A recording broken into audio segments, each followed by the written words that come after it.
मेरा नाम कान्हा है। मेरे गांव पिछले साल की तरह बारिश जा ही नहीं रही थी। लग रहा था कि जैसे जाकर लौट आ रही थी, मानो किसी को ढूंढ रही हो। किसी को क्या, तुझको ढूंढ रही थी। ढूंढ रही होगी कि वह जो पहली फुहारा के साथ ही दादी और पापा की डांट की भी परवाह न करके 10 बहाने बनाकर छतरी लेकर निकल जाता था। आधे घंटे बाद बंद छतरी और भीगे बदन वापस आता था और मुस्कुराते हुए कहता, माँ हवा बहुत जोरों की थी, छतरी मुड़ जा रही थी इसीलिए बंद कर दी थी। कितनी भुवन मोहिनी मुस्कान। माँ हमेशा उसे देखती और सोचती, इसकी मुस्कान इतनी प्यारी है तो कान्हा की मुस्कान जिस पर गोकुल ने सार था वह कितनी प्यारी होगी।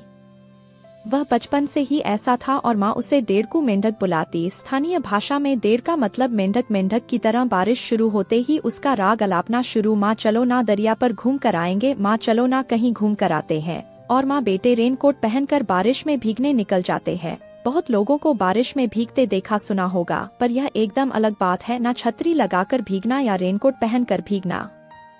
वास्तव में रेनकोट पहनकर भीगने पर भीगना भी हो जाता है और किसी बड़े की डांट भी नहीं पड़ती है।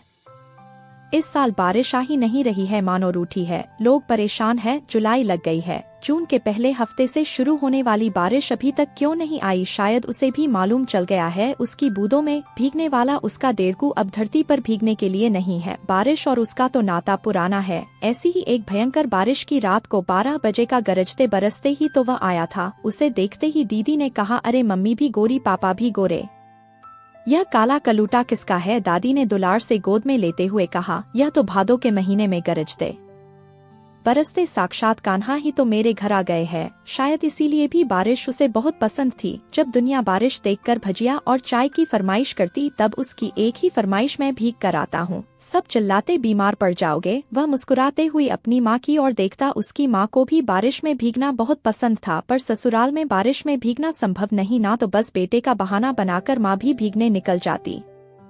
पति को अपनी पत्नी की इच्छा मालूम थी। वह भले ही उसे इस तरह से बारिश में खुले में भीगने की परमिशन नहीं दिला सकते थे, पर माँ बेटे को रोकते नहीं। इस तरह से दोनों माँ बेटे मस्त बारिश में भीगने की अपनी इच्छा पूरी करते। एक दिन बेटे ने कहा, माँ अब मैं बड़ा हो गया हूँ, आप पीछे बैठो, मैं चलाऊंगा। माँ ने कहा, ठीक है। थोड़ी देर बाद गाड़ी रोककर बेटा माँ से चिपक गया और बोला, कैसे इन तीर जैसी चुभती बूंदों के बीच आप गाड़ी चला पाती हो? मेरी तो आंखें ही नहीं खुल पा रही है। इतनी हवा है, स्कूटर को कंट्रोल करने में मेरे हाथ दुख गए। आप कैसे कर पाती हो? मेरे लिए इतना सहन करती हो?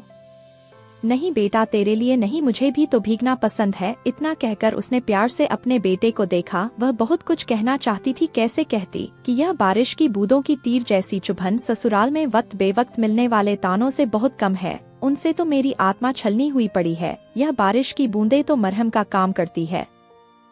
बेटा बोला, जब मैं बड़ा हो जाऊंगा तो एक बड़ा सा घर बनाऊंगा, जहाँ पर खूब बड़े टेरेस छत पर बारिश में हम खूब भीगेंगे। हाँ, अभी तो वह एक चौल में रहती है जहाँ खपरेल की छत होती है, पक्की छत नहीं होती। बारिश में घर के बाहर वह भीग नहीं सकती। वह सोचती, यह देश न जाने कैसा है, यहाँ के लोग बारिश में भीगना पसंद नहीं करते, पर दरिया पर जाकर उसकी लहरों में भीगते हैं, पर बारिश के पानी में नहीं। पर शायद ईश्वर ने उसके नसीब में बारिश के पानी में भीगना लिखा ही नहीं था, इसलिए वो चला गया अपनी माँ को आंसुओं का उपहार देकर। भले ही आसमान से बारिश नहीं हो रही हो, उसकी माँ की आंखें बरस रही हैं। अब बारिश अक्सर होती है, पर माँ की आंखों से भीगता रहता है उसका मन बेटे की यादों में। दोस्तों, उम्मीद करती हूँ आपको हमारी कहानी पसंद आई होगी। कहानी पसंद आई है तो वीडियो को लाइक करें और चैनल पर नए हैं तो चैनल को सब्सक्राइब करें और नोटिफिकेशन बेल को जरूर दबाएं ताकि अगली अपडेट सबसे पहले आपको मिले।